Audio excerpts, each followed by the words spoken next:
Bună dimineața! Acum m-am trezit de câteva minute. De fapt m-am mai trezit o dată când a început să sune moscheea, care e aici aproape pe la 4 dimineață.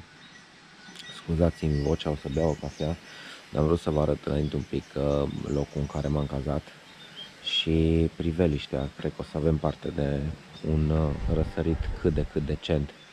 De aici se vede de sus inclusiv insula vecină, Sumbawa, acolo unde vreau să mergem astăzi. Deci, da, locația e foarte frumoasă. Ia. Pagi. Pagi.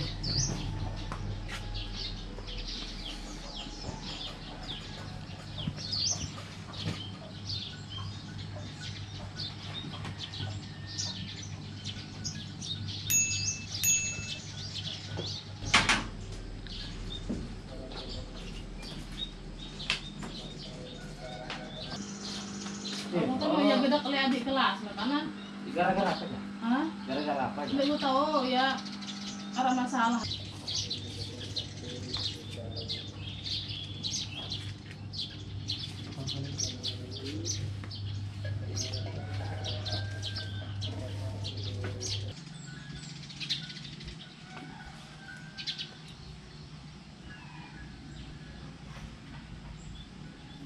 Deci în spate e casa în care stau. Am stat un pic la bar să încep o cafea, să-mi schimb un pic vocea, să nu mai am vocea aia de prima oră de dimineață. Cred că mi-am revenit un pic. În fine, aseară am căutat altă cazare, am ajuns în altă parte, după care mi-am dat seama că e foarte dubios drumul până acolo și între timp văzusem cazarea asta. Am încercat să mă întorc pe o altă rută, am ajuns pe niște drumuri cu noroi, m-am murdărit un pic, dar în fine am ajuns pe noapte, deci nu prea văzusem exact care-i treaba aici și la scurt timp m-am pus la somn, că eram foarte obosit după drumul de ieri.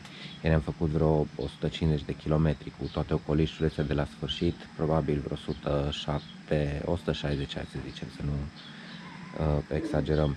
Deci totuși destul de decent, dar au ajutat mult drumurile, pentru că până acum pe Lombok drumurile au fost foarte bune, mult mai bune decât în Bali. Vedem astăzi ce ne așteaptă. O altă zi, alte drumuri.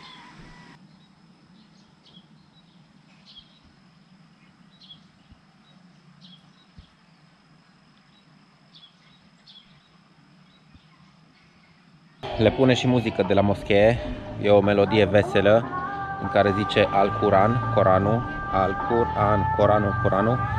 Ok, bun, bună dimineața, bine v-am regăsit la un nou film pe canalul Plecați Departe. Bine ați venit sau revenit în funcție de opțiuni la fiecare. Pornim spre Sumbawa, de aici, de la baza muntelui Rinjani din Lombok. Zic de aici, mai devreme, dintr-un anumit punct din locația în care am fost cazat, se vedea vârful, dar nu l-am filmat că era așa prin vegetație. Poate îl vedem de pe drum mai bine și mă opresc, mai filmez, discutăm, vorbim, mergem.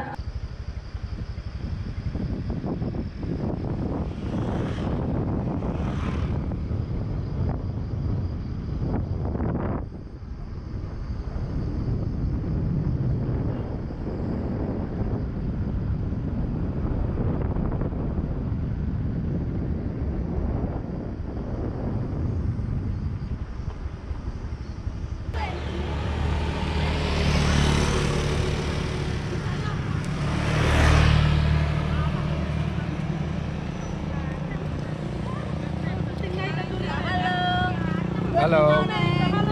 Apa kabar? Kemana?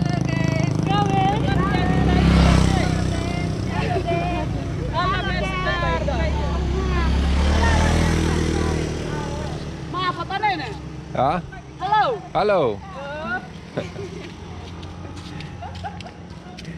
Nu mă întrebați că nu știu ce au în coșuri. Unele merg, unele vin, toate cu câte un coș pe cap. Probabil, ce știu, pe la... Da, n-ar rost să-mi dau cu presupusul, nu știu cum. Nu le-am întrebat ce fac, am întrebat unde merg, nu ne-am înțeles, înainte, înapoi, bine. Bun, mergem mai departe.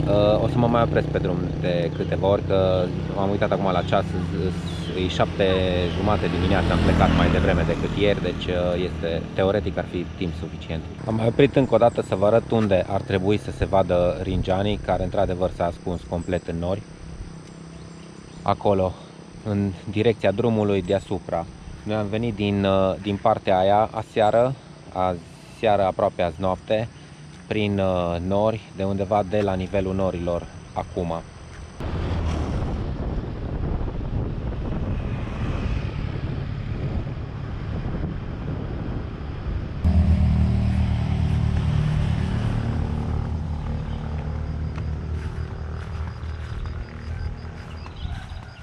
Am mai făcut o pauză scurtă să vă arăt totuși ce se vede din Rinjani, că din nou am început să se ridice puțin norii de pe vârf.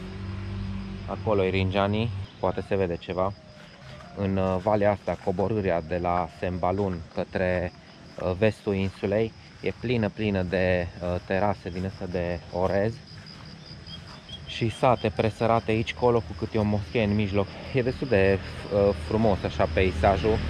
Vă zic asta că l-am văzut mai bine ieri seară, aproape pe întuneric, în partea de sud, odată ce am ieșit din pădure.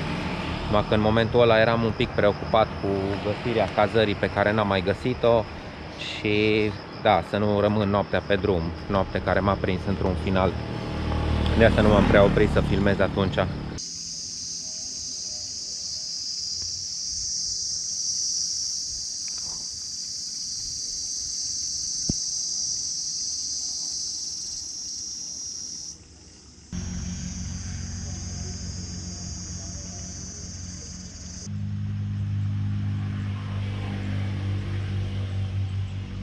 Foarte frumos pe aici. Ar fi un loc bun de stat să bei o cafea de dimineață aici între culturile astea de orez.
Am ajuns deja aproape de portul Kayangan din vestul insulei Lombok și urmează să caut barcă spre Pototano, portul omonim din Sumbawa, insula vecină.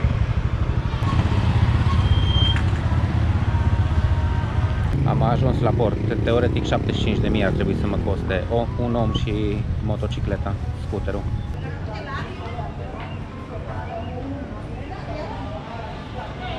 Am 30 de minute, o să beau o cafea înainte și după aia o să urc pe barcă.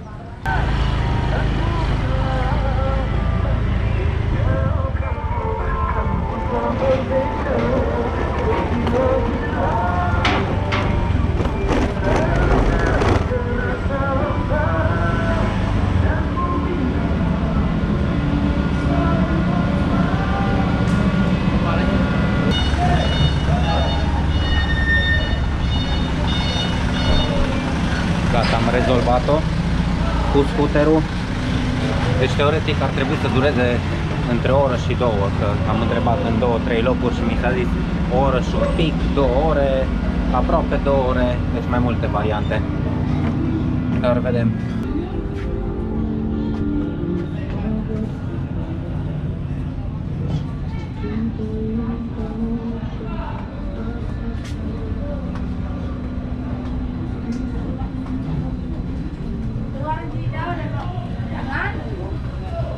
Hello.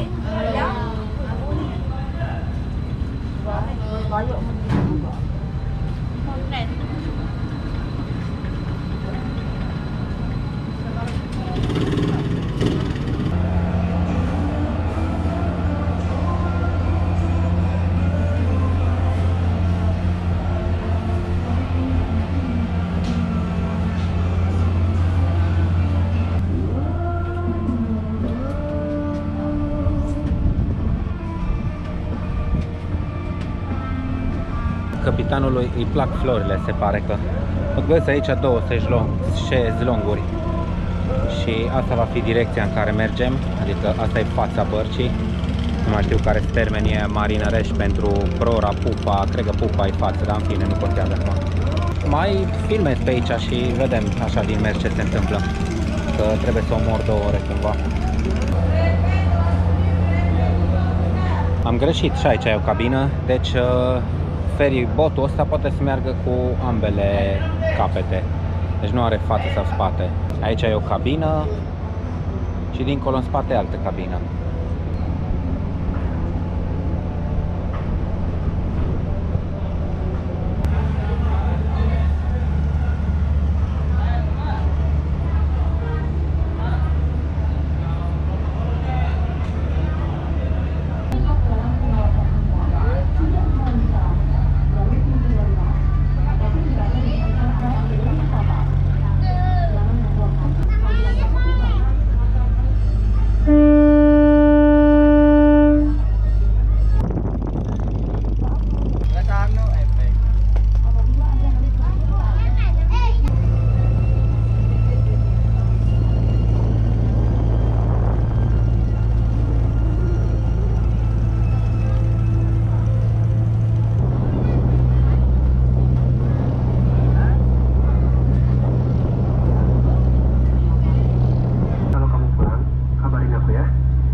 Masuk sedikit sebentar. Ayo kita lihat dulu. Silakan sarapan dulu. Sudah. Terima kasih. Berapa lama jalan ini?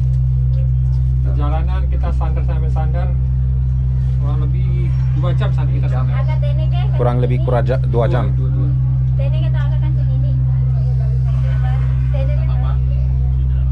Kalau kita berlayar aja cuma 1 jam 10 menit sampai. Tapi Ya. berhubung di dermaga kan mengantri. Aha. Jadi kapalnya keluar kita baru masuk. Ya. Dan lautnya santai sekarang. Kenapa? Lautnya tenang. Tenang. Ya.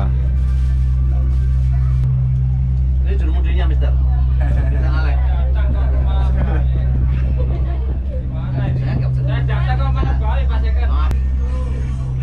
Siap. Halo. Halo. Dari mana, Mister? Dari Romania. Romania, berarti aneh. Iya, Romania itu mau Italia, Andrea. Tidak Italia, Roma. Italia, ya. Roma ibu Kerja kota li. Di sini 3 tahun. Siapa? Andrea itu barusan. Andrea. Iya dari Italia. Tapi itu dari Italia. Iya. Romania negara lain. Oh, Romania Di itu Eropa. apa ya, aneh bola itu ya. Eropa Timur. Iya.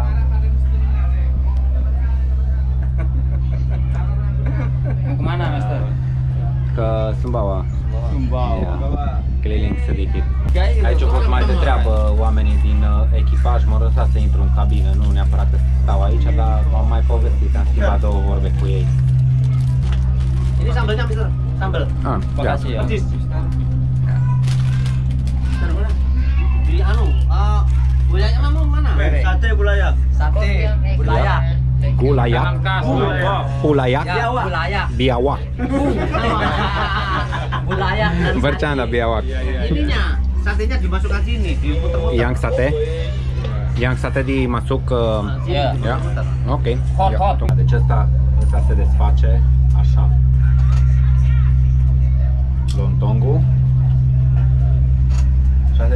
găruie, daging apa itu? Daging ayam sama Daging kelapa. ayam. Ayam sama kelapa. Kelapa. Carne de pui cu nucă de cocos.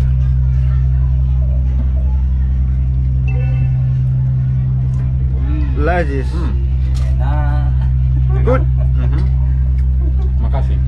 Oke, terima kasih banyak. Sama-sama. Ya. Oke, hati-hati. Selamat Ya, sampai makasih. tujuan. Ya. Makasih. Ya, ya. Am foarte de treabă oamenii ăștia. Mi-a dat și să mănânc, săracul.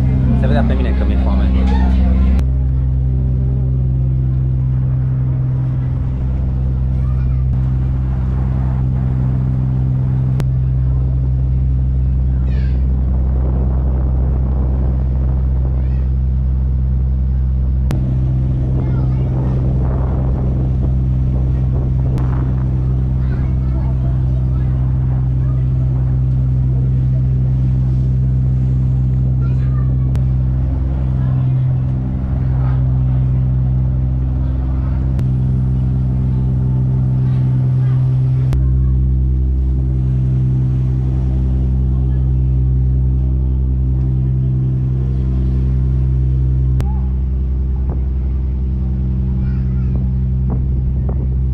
Nu mai avem mult și ajungem la Pototano și văd că sunt o grămadă de insule mici aici pe lângă port. S-ar putea să se poată merge cu excursie din port, excursie cu barcă din asta mică de lemn pe câte o insulă. Toate au câte o plajă mai lungă sau mai scurtă cu nisip alb, arată foarte bine așa de la distanță, cum le văd eu cu ochiul liber, că în ce filmez din păcate nu se vede la fel de bine.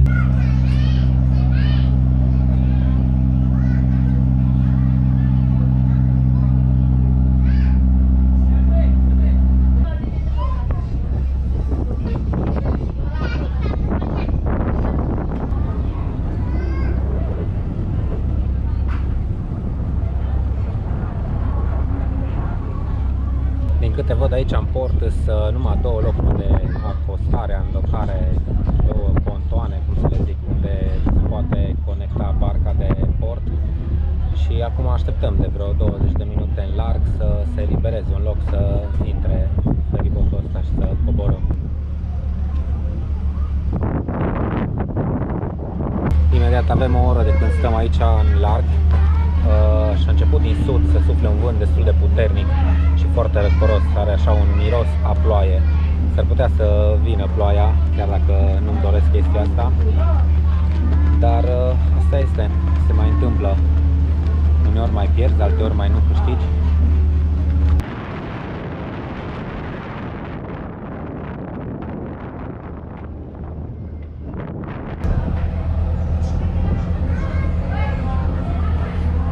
A venit și rândul nostru.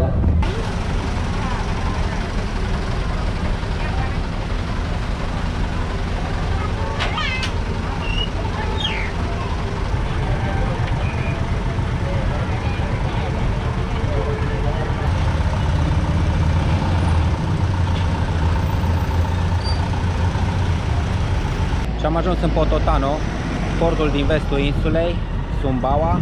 O să merg aici în sat la o cafenea să beau o cafea și să schimb o vorbă, să întreb niște informații despre drum, după care îmi continui direcția.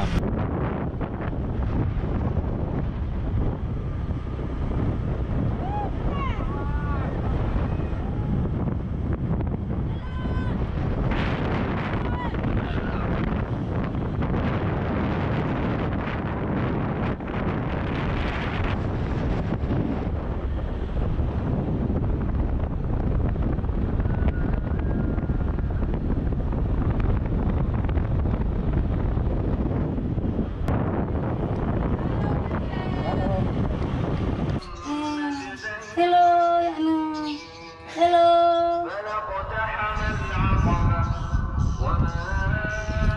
Hello, my name is Sulpan. I'm from Pototano. No.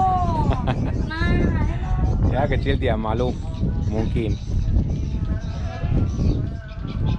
M-am oprit aici la un mic varung să beau o cafea și m-am interesat un pic de transport către insula asta care se vede de aici din port, Canaua, sau cum îi zice. Tot am mai filmat-o de pe drum. Hai să văd dacă se vede din locația asta. Să vă arăt cu degetul. Da. Acolo în spatele bărcii, în spatele feribotului. Acolo e o insulă care e așa un fel de obiectiv turistic. O să văd la întoarcere dacă am timp să o vizitez. Momentan o să beau cafea, după care planul este să merg în satul Bungin. Nu știu dacă ați auzit de el, eu n-am auzit de el până nu m-am interesat un pic despre obiective sau chestii de văzut interesante aici în Sumbawa. E vorba de una dintre insulele cele mai populate din lume, în sensul că are 8,5 hectare suprafață și pe ea locuiesc în jur de 3400 de persoane, astea conform Wikipedia. Deci e înghesuită total insula, nu sunt blocuri pe ea, dar sunt barăci. Și în fiecare baracă locuiesc oamenii. Nu, acolo vreau să ajung în după masa asta sau astăzi. Teoretic nu e departe de unde sunt acum, de Pototano, 20 ceva de kilometri. În cel mai bun caz, că mă opresc și mai filmez în stânga-dreapta, ar dura o oră. Beau cafeaua, după care pornim la drum. Hello, mister. Kenapa?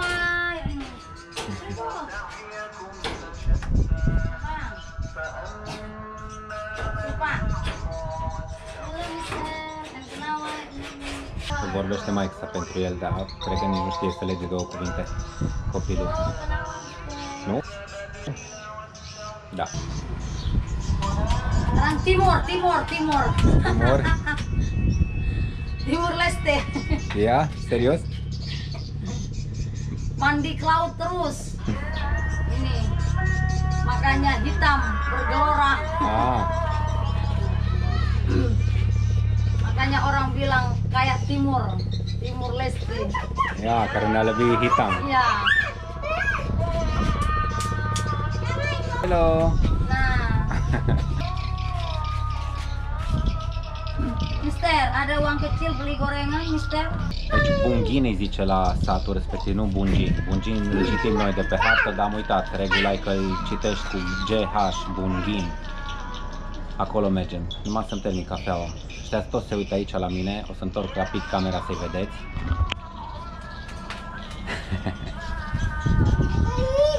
Figură ce copii.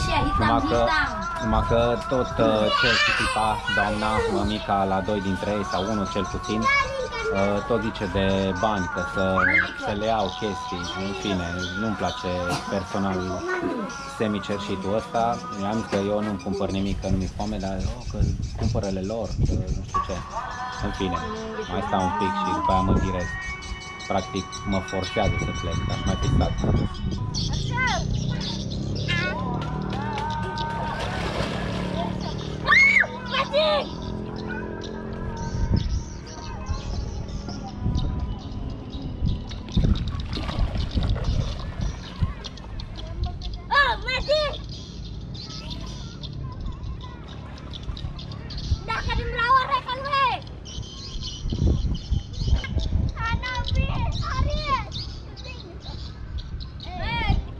Bun, gata cafeaua.